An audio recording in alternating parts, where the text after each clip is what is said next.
Ito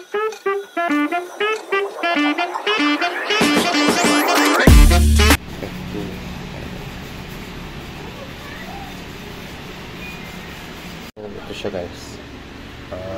Ito yung room sensor. Ito naman yung evaporator ng itim. So may nakasulat dyan 15K yung room sensor and 20K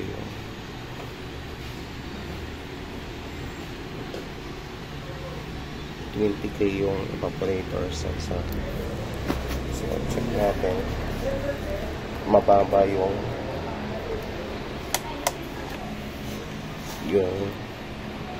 evaporator sensor. So yung room sensor is 10K. Tama lang yung kanyang range. Yung evaporator sensor is 0. So check natin or try natin palitan mamaya. Calling F2 error.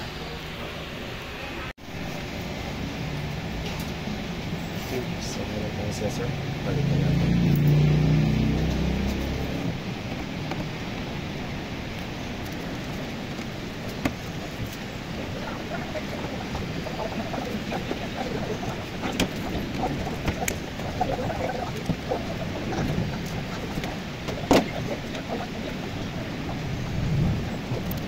So ito guys yung dati niya.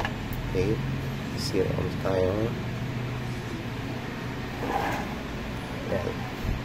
Check natin, umabot sa 0. Okay. Check natin yung bago.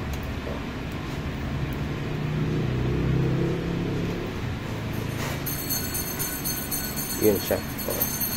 Nasa almost 15K.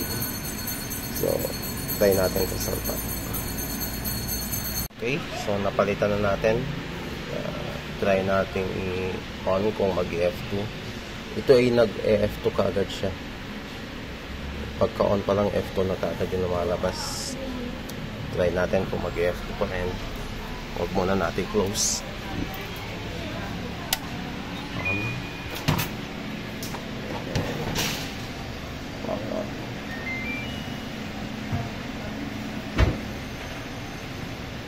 So yun, bumukas na.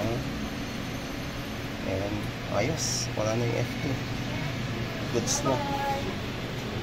Okay, sorry, full storage yung kanina. Maandar na siya. Lumalamig na.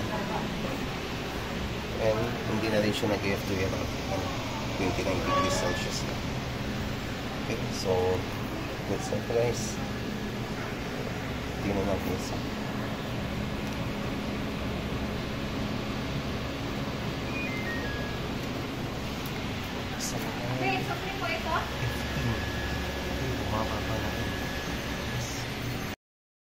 There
we go.